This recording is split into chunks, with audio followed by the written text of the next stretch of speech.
ছাত্র জমিয়তের বয়স ৩ দশকের অধিক। এই দীর্ঘ পথ চলায় সফলতা কতটুকু আপনি মনে করেন? ছাত্র জমিয়ত সম্পর্কে যেটা প্রশ্ন করছেন, ছাত্র রাজনীতি যে শুরু হয়েছে ছাত্র জমিয়ত দিয়া, এবং বিশেষ করে বাংলাদেশের যতটা ছাত্র সংগঠন আছে সব ছাত্র সংগঠন লোকেই আমার রাজনীতি হয়েছে। আর দীর্ঘদিনও ছাত্র জমিয়তের বয়স 3 যুগের উপরে।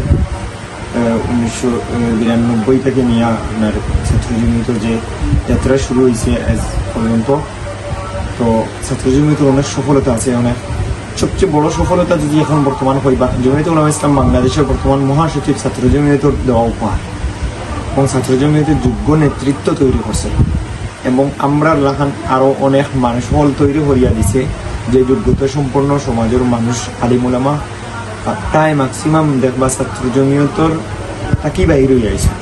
সুতরাং ছাত্র জমিয়তের সফলতা বলতে ছাত্র জমিয়তে মানুষ গড়িয়া দেওয়ার একটা ফ্যাক্টরি হিসাবে মনে করতে পারেন, যে বর্তমান সময়ে অতীতটাকে নিয়ে অতদিনের পর্যন্ত দীর্ঘ সফলতা যেটা হইল কি ছাত্র জমিয়তে মানুষ গড়িয়া তুলছে, মানুষ গড়ার ফ্যাক্টরি হিসাবে সন্ত্রাস মুক্ত একটা ফ্যাক্টরি, যেখান থেকে সভ্য মানুষ তৈরি হইয়া দিছে। এটা হইল কি ছাত্র জমিয়ত বাংলাদেশ।